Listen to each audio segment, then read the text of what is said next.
मोहतरम अब्दुल सत्तार एधी जी ज़िंदगी जो हिकिड़ो इंतहाई अजीब दिलचस्प यादगार वाक़ियो जेको बयान कयो आहे बल्किस एधीअ।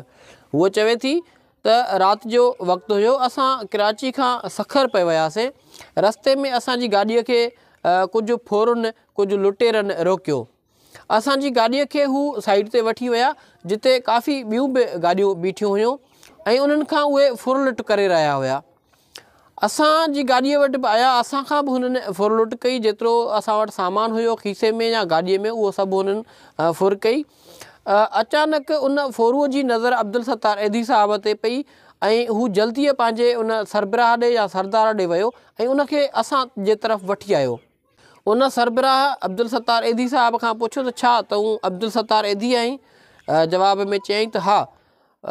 उन सरदार जेको हुयो फोरुनि जो, उन चयो त असांखे इंतिहाई अफ़सोस आहे जो असां तव्हांजी गाॾीअ खे बीहारियो आहे ऐं असां तव्हां खां मुअज़रत था कयूं। ऐं हुननि असां खां जेको सामान फुरियो उहो हुननि असांखे वापसि कयो। ऐं अब्दुल सत्तार एधी साहब जे करे हुननि जेतिरियूं बि गाॾियूं फुरियूं हुयूं उन्हनि सभिनी खे हुननि सामान वापसि कयो ऐं हुननि सभिनी गाॾियुनि खे बि हुननि आज़ादु करे छॾियो। डाकूअ वटि, उन फोरूअ लुटेरे वटि जेतिरा बि पैसा हुया उहे पैसा सभु कढी ऐं अब्दुल सत्तार एधी साहब खे ॾिना ऐं चयईं त हीअ असांजे तरफ़ां बि ट्रस्ट में शामिलु कयो। अब्दुल सत्तार एधी साहब उनखे चयो त तव्हां असांखे भले पैसा न ॾियो।